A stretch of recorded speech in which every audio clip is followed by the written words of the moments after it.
Hello, everyone. Welcome back to Flying Upstream. I'm so excited to be here today with a very special panel of guests. These incredible individuals have defied the odds, pushed through their own struggles, and are here to share their journeys with all of us. Today, we're talking to three extraordinary people with such unique stories that will inspire you to look at challenges and adversity from a completely different perspective. Let's meet them. First, we have Marie Bodine. She is an inner peace coach and a Wim Hof Method Level 2 instructor. Marie helps high level performers, pro athletes, and even military teams achieve unshakable inner peace through breath exercises, ice baths, and mindset training. Marie travels globally, teaching others how to transform their mental and physical well being. Marie, welcome to the show. It's such a pleasure to be here. Hi, Kristen. Hi, Jay. Hey, everyone. CJ. Beautiful. Amazing. Next, we have Jay Connor. Jay is a real estate investor who's been buying and selling houses since 2003. He has successfully raised millions in private money and built a multi-million dollar real estate empire, all from a town with just 40,000 people. Jay's passion is teaching others how to raise private money and grow their businesses without relying on banks. Jay, we're so thrilled to have you here today. Kristyn, thank you so much for inviting me to come along and talk about what I'm so passionate about, that being private money, because it's had more of an impact on mine and Carol Joy's business than anything else that we've done. And I've been so blessed to share this strategy of private money with thousands of real estate investors across the globe. And I'm just so grateful and thankful that you've invited me to come along and share here on your platform as well. Amazing. Thanks, Jay. And finally, we have CJ Janzen, the singing speaker, an award winning speaker, creator, and producer of Disability Unleashed. CJ's story of resilience is beyond inspiring. Living with a chronic illness that keeps them 80 to 90% bedbound, CJ has rebuilt their life and is now empowering others with disabilities. CJ is here to talk about joyful resilience and how they learned to rebuild their life after it was changed overnight. Welcome to the show, CJ. So great to be here. Oh my goodness. I can't wait to hear the stories of our other guests because they sound awesome. And it is through sharing our stories that help everybody grow. It really does. It helps all of us. So this is going to be exciting. Absolutely. All right, before we get into the deep stuff, let's have a little fun with two truths and a lie. Here's how it works. Each of you is going to share two truths and one lie about yourselves, and we'll all try to guess which one is the lie. Let's start with Marie. Okay. I learned to play violin at 23 months old. I have skydived over 200 times. And I am 57. Wow, those are all so impressive. Okay, so violin, that seems so specific. Learned to play at 23 months, so that's just shy of 2 years old. Skydiving 200 times, and you're 57. Oh my goodness. Okay, I think my guess is going to be that you're 57. You don't look a day over 30, girl. Jay, CJ, what do you think? I think it's the 57. Yeah, I had a different guess, but the two of you have now persuaded me to guess the lies 57 because she ain't looking 57. I have never skydived over 200 times. In fact, I would never skydive. That was my first Oh, guess. That was my first guess. I see. There's a lesson to take from this, Christine. You gotta go. It's like when you're taking that, SAT. Go with your gut. Your first guess is normally right. I should have done the 200 skydiving. gotta go with your guy. Amazing. Thank you, Marie. Okay, Jay, let's hear from you now. All right. So here are the three truths. Ooh. All right. So, number one, by nature, I am an introvert. By nature, I am an introvert. Number two, I have accompanied Johnny Cash on piano at Christmas time when I was 17 years old. And I forgot my third truth. What was my third truth? Oh, my third truth is my original piano music is in Universal Studios movies. Wow. Okay. Those are some good ones. So specific. You know, just judging by your nature so far, I'm going to guess the first one is the lie, that you're a natural introvert. What do you think, Marie and CJ? I want Jay to have played piano with Johnny Cash, so I'm not going to say that's a lie because I really want it to be true. I'm going to say the lie is the piano music in the movies. And myself, I think I'm going to go with the Johnny Cash, though it does sound totally awesome.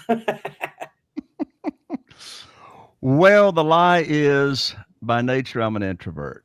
Woo! All right. One for Kristyn. Amazing. Yes, you sound very comfortable talking to other people and putting yourself out there. Thank you. Amazing. All right, CJ, we're ready for your two truths and a lie. Okay, I have been scuba diving more than 3,000 times. I have driven more than 1,000,000 miles. And I am co-authoring a book that is coming out in 2025.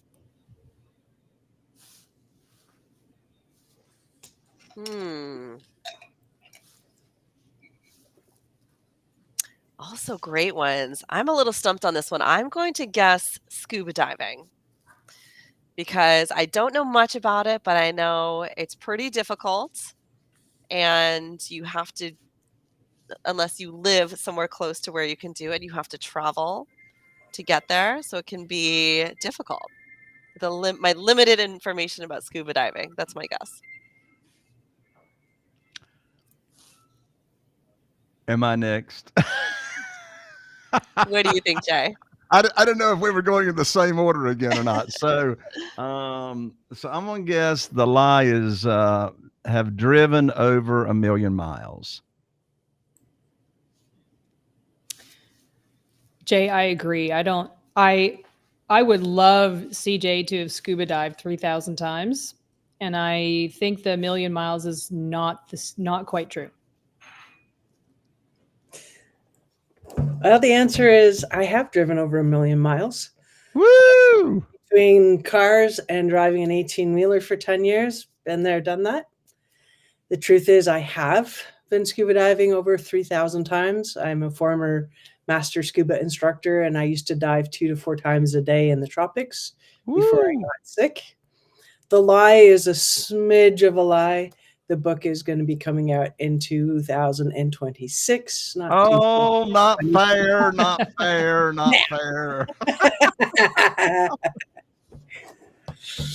So, yeah, they're mostly truths. But yeah, I have done a lot of fascinating little things in my life. Well, you got us good on that one. That's amazing. Really amazing. All right. So now we get to know each other. We've gotten to know each other a little bit. Let's dive into some of the serious stuff. Marie, I'd love to start with you. You've dedicated your career to helping people build resilience through breathwork and mindset. What made you choose this path, and how did you realize it was the work you were meant to do? I love that question because the path, it sounds kind of, I sort of chose it, but it also aligned and it presented itself to me at a very opportune time in my life. I've been in the fitness industry for over 20 years.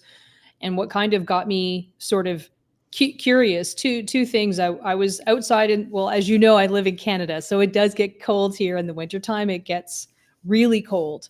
And there was one time where I was in a snowstorm and I really needed to get home, and all the transportation was sort of traffic jammed or blocked. And I hated where I was. I hated everything. I hated my life. I didn't want to be there.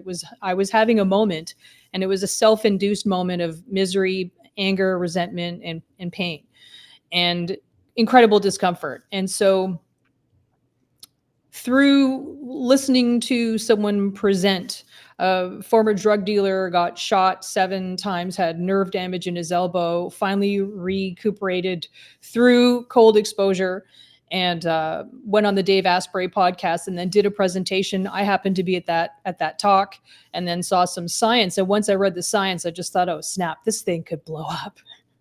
And it did. And when I started learning about 8 or 9 years ago, it was very challenging, and it changed my life. It helped me reframe fear, and it helped me reframe moments in my life that I wouldn't prefer. And it really helped me create a different relationship with the element of cold. Wow, that's fascinating. Not many people would literally jump into something like that. So brave and so bold. I love that. So Jay, your journey is a unique one too. What's been the most rewarding part of automating your business to such an extent that you only work 10 hours a week? And how do you find balance in that? Yeah, great question. So let me explain what I mean when I say I only work 10 hours a week. What I'm referring to is I only work 10 hours a week, actually less than 10 hours a week, in the real estate investing business. So the definition of automation is either technology or software or people take care of everything that needs to be done in your business. I have an amazing team. My office manager and bookkeeper, Brenda, we've been working together more than 20 years. My acquisitionist that talks to all of the motivated sellers of properties and single family houses, her name is Kim. She's been with me for 19 years. Chris, my project manager, has been with me for 17 years. So we have these relationships developed. And so it's because of the team that gets done. So in the real estate investing business, what I do is make decisions. That's it. So I don't really work in the business. I'm all the time working on the business. So I decide what offers I want to make on properties, and then the team makes it happen. So what's been the benefit of that? What's been the benefit of that is by me being in the business of real estate investing less than 10 hours per week, then that opens up the opportunity for me to live and fulfill my passion. And my passion is helping other people transform their lives. Like, Marie was just sharing, and CJ will as well, I'm sure. As my purpose in life is to get out of bed and make a difference. That's my purpose in life. And how I do that is I help transform other real estate investors that have either run out of money or they're tired of paying high interest rates to hard money lenders.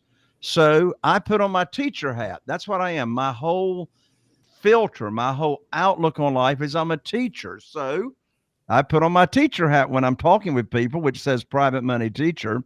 And all 47 of our private lenders for our own business never heard of private money or self-directed IRAs and how they can earn unlimited money per year, either tax deferred or tax free, until I taught them about it. So I've just been blessed to be a part of thousands of other real estate investors' journey and helping them scale their business. And a big part of my coaching and my coaching team is the mindset. We can teach people how to be a real estate investor and make a lot of money, but unless the mindset is right, the implementation never takes place. I can really appreciate that you have worked hard to get to where you are so that you can continue to help other people. I think that's an important part of all of our journeys. That's that it's not just the initial achievement, but helping others and giving back and even just being an inspiration. So thank you for the work you're doing, Jay. It's amazing. Absolutely. And CJ, your story of transformation is so inspiring.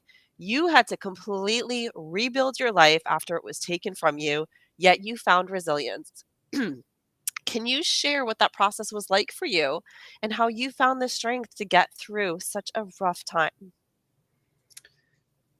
I think it comes down to making the decision to live. I went from literally overnight. I woke up on my birthday in 2012, and I went from scuba diving 2 to 4 times a day to being unable to speak more than 2 to 4 words at a time. I developed an unknown virus, which morphed into a neuroimmune illness called myalgic encephalomyelitis. Just call it ME because it's all about me after all. No, it's just easier to say. But what it did is it stole everything from me. My job, my friends, my purpose, my future. It was all gone in an instant. And what I learned is that I had to make the choice to live. I made it through the doors of AA because I was also heading down a very quick slope with my alcoholism. 5 days after making it back to Canada, I made it through the doors of AA. And I learned a few principles there about gratitude, an attitude of gratitude. So as I rebuilt my life, the 3 things that I learned is that you need to have that attitude of gratitude. You need to be willing to fearlessly fail. And when you do those first 2 things, you're going to find your folks. And those folks are going to be there to uplift you, to guide you, to help you when you are too weak to stand on your own. And none of these things are easy because I lost my self-worth. I lost everything that I thought I was. And I would look back, well, I was a truck driver, I was a paramedic, I was a master scuba instructor, and now I was nothing. So I gave myself a job. I started by doing one thing every day. I gave myself purpose. And that was to make somebody, anybody, online, in person, didn't matter, just make somebody smile every day. And that was my job.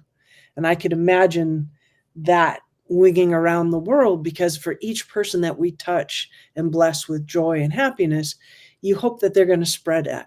And then that just has that beautiful ripple effect, you know? So that's sort of where I started to rebuild. But I eventually learned to put those 3 names towards learning the steps on how to become joyfully resilient. It's so beautiful. It's a journey for sure. Right. And I've heard many people say that although we've achieved certain levels of getting through the dark times, it's still a journey. There's still a ways to go. And Marie, I know that you've taught people all over the world about inner peace. What are the 3 top mental barriers that you found people struggle with the most when trying to achieve peace? And how do you help them overcome those? I see this a lot, not just in the workshops. It doesn't matter what their financial status is. I mean, cold is the equalizer. Cold, your bank account doesn't matter when you're in cold water and you're having to face that shock response. And I think a lot of people are over focused on comparing themselves with who they want to be in the future or someone else that they think has it all together or has less problems than they do, or a lot of people think it's better over there or fill in the blank. That's absolutely not true. We spend a lot of time discussing that. When we get into cold water, we talk about getting into the now. Now is the most powerful place to be in your life. Everything happens in the now. There's only one part of your body that doesn't live in the now, and that's your frightened mind or your worried mind. A frightened, worried mind lives in the future. The regretful mind worries in the past. I also think one of the most empowering things that anyone can do is to have curiosity. Gratitude for sure, all day long. I love that Jay mentioned that. It's such a superpower these days. But I think curiosity helps people ask better questions. And when people ask better questions, they can actually get closer to better answers. That's so insightful. And I can definitely appreciate how you're saying fear is the future and regret is the past, and being stuck in that and trying to force, or not force, but gently encourage people to come into the present to work through that. And I assume that will kind of minimize the fear in the future. Is that right? Well, the future isn't real. So there's really no way of minimizing the fear in the future except by being in the present moment. And so it can take a lifetime for some people to embody that and really, practice that on a daily basis. I spent the first half of my life being in the future, and it didn't give me the results that I was looking for. So I had to change my strategy, and I'm so much happier now. Mm, that's beautiful. Great, great advice there. And Jay, I know you've done a lot of teaching too, teaching other real estate investors how to raise private money. What would you say is the biggest mistake that investors make when trying to raise funds, and what advice would you give them? That's a great question. Before I answer that question, I've got to just comment on CJ and Marie what they said. CJ said you said a phrase, CJ, I've never heard before. You said joyfully resilient. And I just want to say I love that. I've never heard those two words put together. And it makes so much sense because it reminds me, we get to choose how to view anything we're doing. And when someone thinks resilient, that sounds like work and pain, being resilient. But now you've stuck joyfully on it, and I love that. And I also want to say to you, Marie, about being in the now and being present. I heard a quote last week I'd never heard before, and I wanted to share it with you because it's just like a great little bow on what you said. And the speaker said, "Wherever your feet are, be there." I never heard about wherever your feet are, be there. Anyway, back to your question, Kristyn, which was one more time. What is I teach real estate investors, and what was the question again? I'm sorry, I derailed myself Oh no, because I because welcome the CJ comments. and Marie got me so excited. We always welcome it. The question is, what would you say is the biggest mistake that investors make when trying to raise funds, and what advice would you give them? Absolutely. So, one of the biggest mistakes that real estate investors make when they're first starting out raising capital is they have a fear of rejection.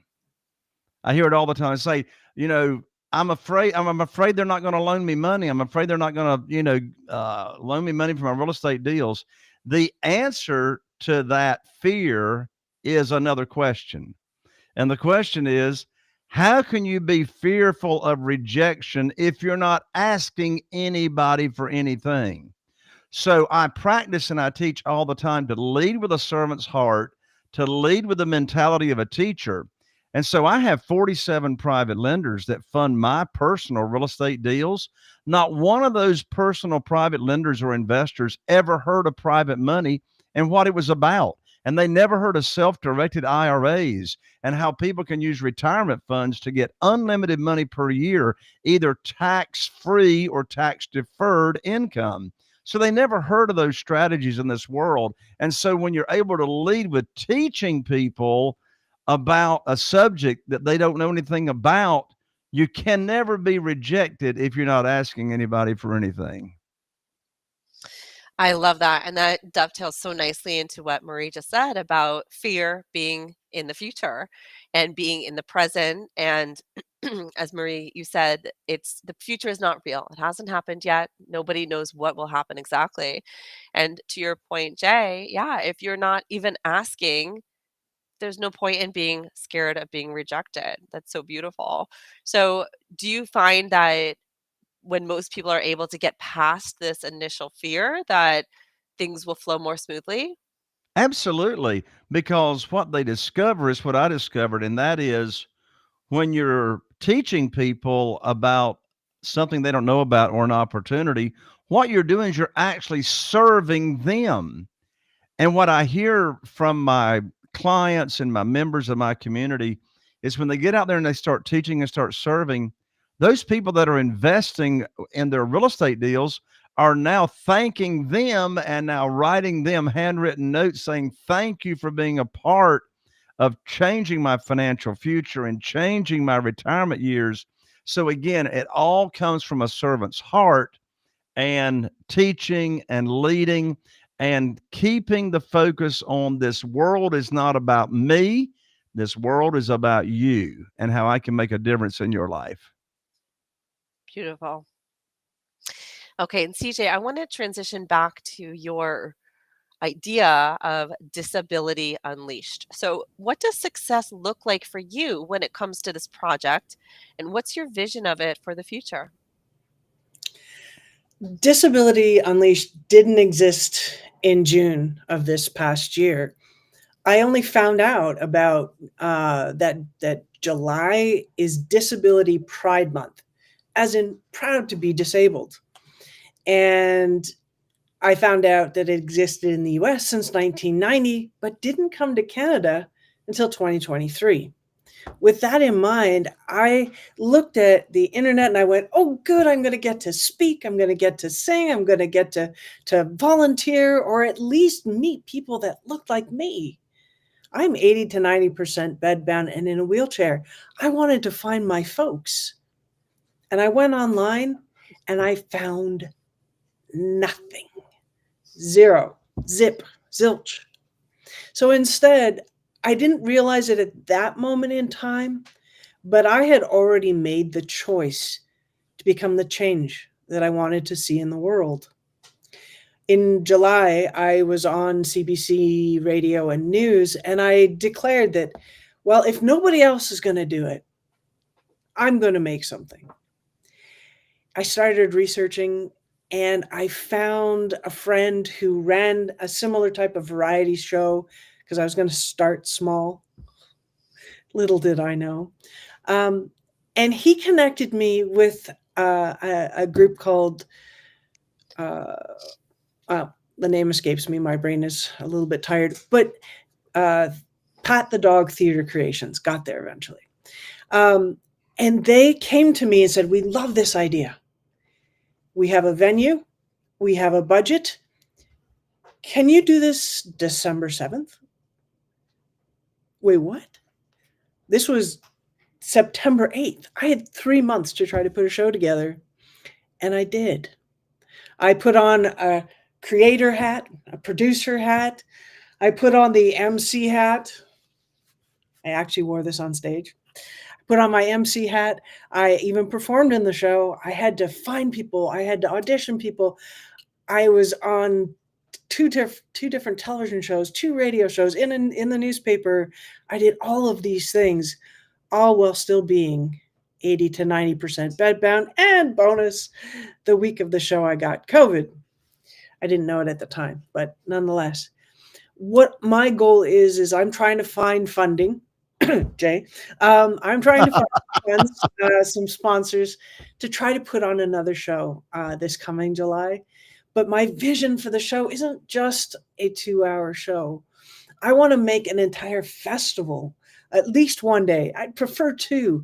I want to be able to elevate and celebrate artists, musicians, authors. I want to be able to invite the 4 cities that surround my region, in the region of Waterloo, to come and listen to our trials and triumphs, our barriers and breakthroughs. What is working within the region of Waterloo? What's not working within the region of Waterloo? What can we do to make a difference?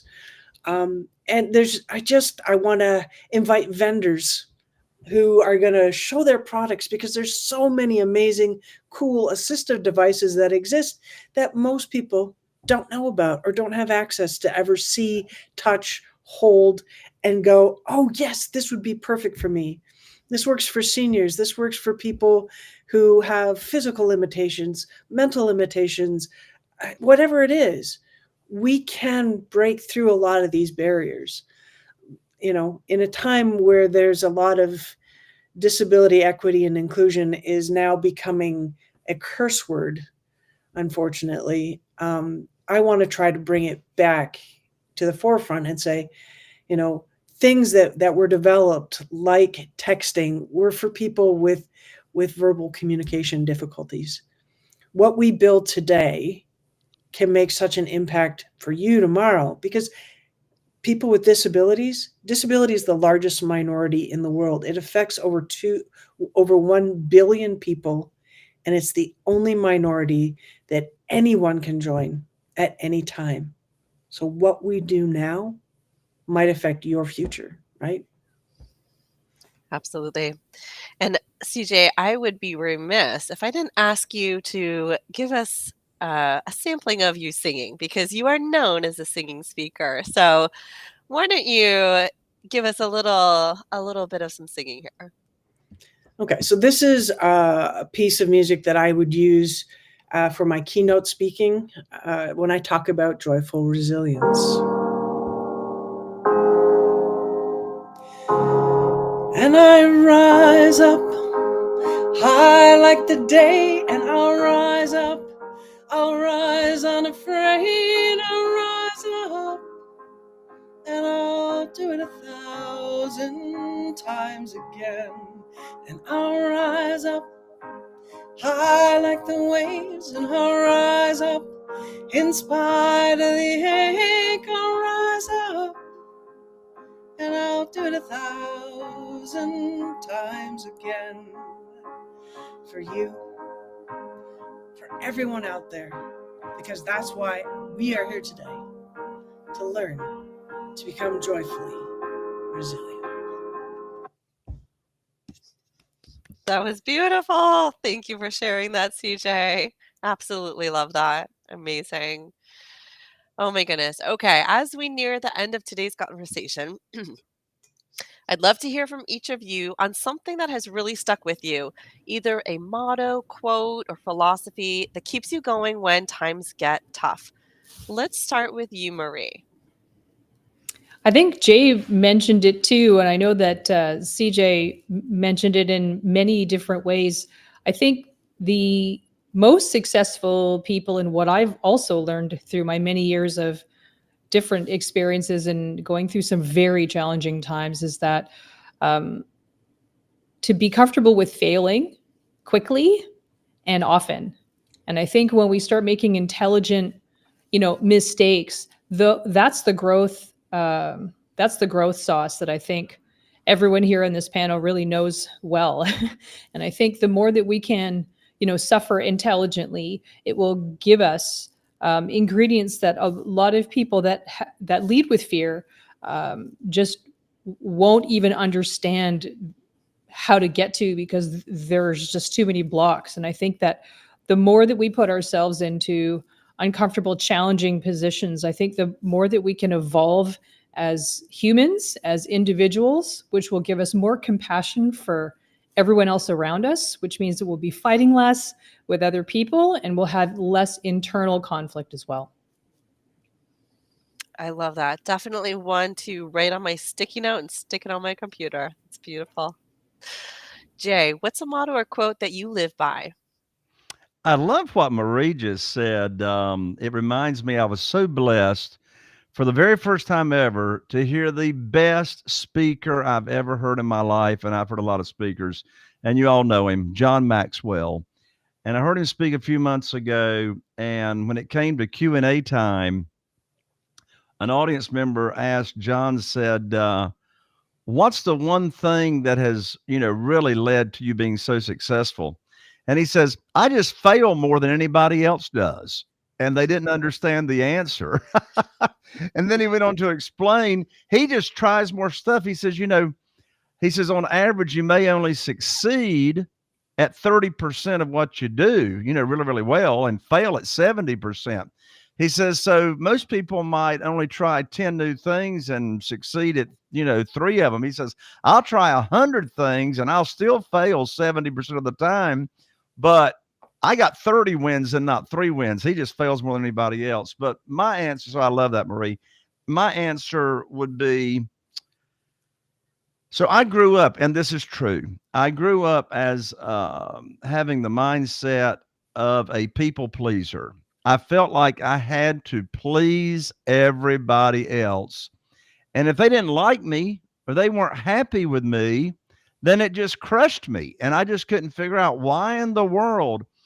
And so then I finally figured out as I got older that my job My purpose is to attract as many people in my life as I can that are like me. I mean, I don't know whoever in the world came up with the saying opposites attract. That's the most stupid thing I ever heard in my life. I want to be around people like me, right? So I want to attract people like myself. And it's okay if I repel other people that don't like me. So my mantra is what other people think about me is none of my business. Wow, I love that too. I think that also speaks to not wasting time, your own time, on what other people think of you. Doesn't matter. They're allowed to have their own opinions, and you know who you are. You are your true, authentic self, and you're living life to your fullest in that regard. That's so lovely.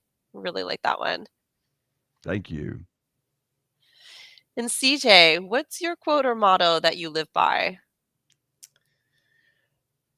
In my darkest hours, I came up with a motto that I live by, which is choose to live joyously within the tempest of adversity.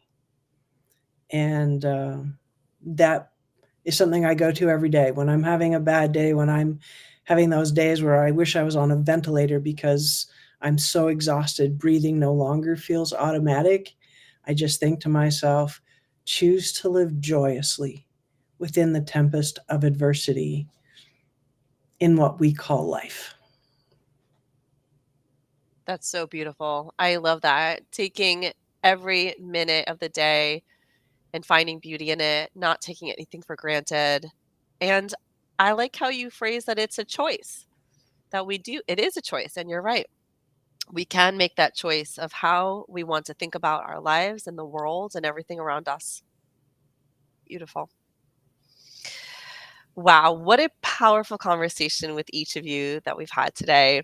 Marie, Jay, and CJ, thank you all for being here and sharing your incredible stories and insights with us.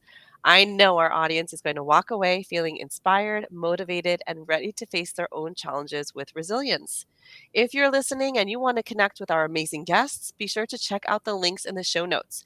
Don't forget to subscribe, leave a review, and share this episode with anyone who might need to hear these powerful stories. Until next time, keep challenging the status quo and remember,